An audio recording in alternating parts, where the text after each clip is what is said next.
Olá, boa tarde, pessoal. Uma satisfação. Hoje vamos fazer uma síntese da pena de multa.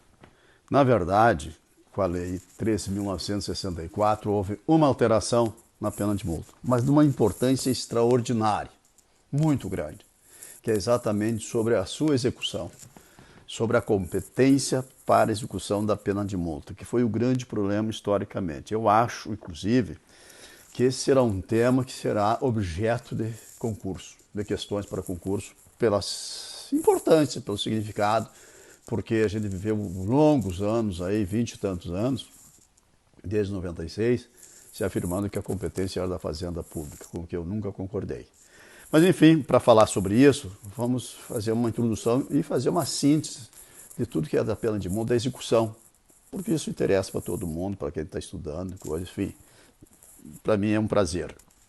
Na verdade, a reforma penal de 84 reiniciou a utilização do sistema de multa. Eu digo reiniciou porque se esquecem que o sistema de multa foi uma invenção brasileira lá em 1830, no Código Imperial. Mas isso é matéria que está nos livros, está aí, depois a gente olha. Mas o importante, nós temos que verificar exatamente a circunstância atual, o que mais tem a ver é a forma de execução, é a competência para quem vai executar, como é assim, como era antes, enfim. Então esses aspectos são relevantes para todos nós. O que acontece? Nós temos esse sistema desde a reforma penal de 84, que é toda a parte geral. Mas a lei 9.268, lá em 96, alterou a redação do artigo 51, que define exatamente a competência da pena de multa. E ele passou a dizer que a pena de multa transitada em julgado era considerada dívida de valor e seria aplicável às normas relativas à dívida ativa, inclusive causas suspensivas e interruptivas da prescrição. A partir daí, se criou um grande problema, uma divergência muito grande. Afinal, quem executa a pena de multa? É o Ministério Público, é a Fazenda, porque fala em aplicar normas da Fazenda Pública. O que acontece? Então, esse diploma legal trouxe uma inconveniência muito grande, porque ela considerou a pena de multa dívida de valor. E, como dívida de valor, passou o Ministério Público a sustentar que não era mais competência da Justiça Criminal, que dívida de valor deveria ser executada pela Fazenda Pública. E mais, inclusive a necessidade de inscrever em dívida ativa. Não. O fato de considerar dívida de valor, na minha avaliação, não muda, não altera a substância, a essência da pena de multa. O que é uma pena de multa? É a consequência do crime. É tão consequência do crime quanto a prisão. Ou seja, pena de multa considerada dívida de valor ou não, ela continua sendo consequência jurídica do crime. Ora, e a consequência jurídica do crime, pena de prisão, pena restritiva de direito, pena pecuniária, a competência é do juiz da execução penal. Sempre foi assim, eu sempre considerei assim. Mas, como houve esse problema da consideração de dívida de valor, então se sustentou que não, que a competência era da Justiça, da Fazenda Federal.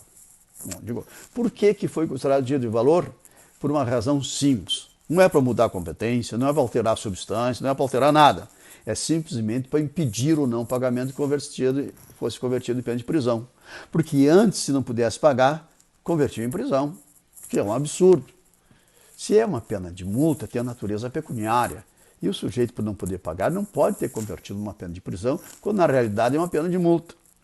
Então, essa foi a razão. Como se alguns insistiam em converter em pena de prisão, então o legislador tomou por bem de converter, considerar dívida de valor. Assim agradava gregos e troianos. E impedia que fosse convertido em pena de prisão, como pretendia o Ministério Público, e também agradava os hermeneutas civis, que queriam a correção monetária da pena de multa. E eu sempre me insurgi contra isso, acho que está absolutamente equivocado, continuei sustentando todos esses longos 24 anos, desde 96. Na verdade, sou minoria, quase sozinho. Eu tenho a companhia, sempre tive, do professor Juarez Cirino Santos, do Sérgio Salomão Checari, de São Paulo. O Juarez é do Paraná. Pois bem, a jurisprudência também acompanhou esse entendimento majoritário, mas a gente continuou insistindo na mesma coisa. E agora, Para gáudio nosso, sai essa lei 13.964 e vem e diz, transitada em julgado a pena de multa, se considera dívida de valor, mas é da competência do juiz da execução penal.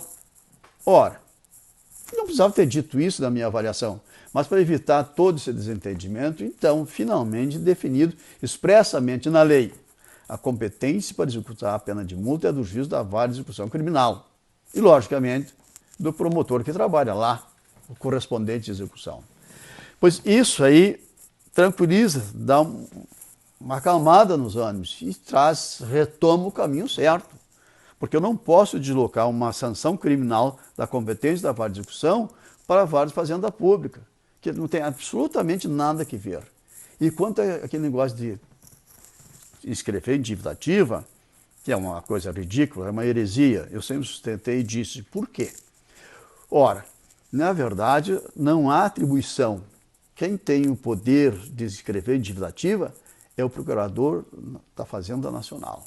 Ele que tem essa atribuição. E consultado, ele emitiu um parecer. Não posso fazer. Eu tenho limitações legais. As minhas obrigações estão relacionadas uma norma complementar. Eu só executo aquilo. E não consta nessas atribuições inscrever em dívida ativa a multa penal. E mais que isso, fora esse aspecto legal de incompetência, tem um problema prático. O problemático, digamos o seguinte, o quê? Por que, afinal, essa ideia de escrever em dívida ativa os débitos tributários? Por uma razão simples. Se tem um débito tributário, a Fazenda tem que cobrar. O Estado precisa cobrar. Precisa executar quando não paga. Mas como é que eu executo um débito tributário? Ou qualquer débito, ou qualquer dívida, ou qualquer crédito? Tem duas formas de executar em juízo. Um título judicial ou um título extrajudicial. As outras coisas tem que fazer um processo de conhecimento, vir chegar lá, conseguir o título judicial, que é a sentença, para executar. Ora, então nós temos um título judicial, que é a sentença penal condenatória. Qual é o sentido de eu tendo um título judicial, eu vou pedir, postular a inscrição em dívida ativa para conseguir o quê? Um título extrajudicial. E é simples. O título judicial vale muito mais do que um título extrajudicial. Embora o título extrajudicial, qualquer um, título de crédito, etc., aí pode ser executado, pode. Mas é mais sujeito às questões, a questionamento, a embargos, etc.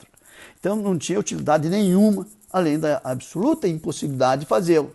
E mais, se fosse executado, se fosse inscrito em dívida ativa, você deslocaria o produto da pena de multa do fundo penitenciário, que é a sua destinação, para a União, por uma receita extratributária da União. Quer dizer, haveria um desvio indevido do objeto da multa, com graves problemas. Mas isso aí foi superado porque nunca foi possível fazer essa execução. Mas o mais importante, então, é que nós temos retomado o caminho. Realmente é assim. A competência agora não se pode discutir de quem é. É do Ministério Público que atua perante a vara de execução penal. Mas tem um questionamento ainda, mas fala mas e os pequenos valores? Quando a multa é muito pequena, daria para mandar para a Receita Federal? Procurador da Receita Federal? Por quê? Porque o Ministério Público tem muita atividade, mas tá, e os outros não têm? E ainda que tivesse muito Ministério Público, e ainda que não tivesse o Procurador da Receita Federal, a competência, a atribuição é do Ministério Público Criminal perante a vara de execução criminal. Até porque tem a destinação da multa. Você não pode desviar. Agora, eu reconheço uma coisa. Realmente a execução da pena de multa, quando irrisória, quando pequena, o custo operacional para cobrá-la é muito maior do que aquilo que representa o produto da multa. Mas esse é um outro problema. Temos que pensar em alguma coisa. O que não se pode fazer é simplesmente mandar para lá. Até porque na Receita Federal tem um outro impedimento. Por isso, a Receita só se preocupa com o valor X, a partir de 20 salários mínimos, por exemplo. Quer dizer, não executaria igual. Mas a questão, então, importante é esta.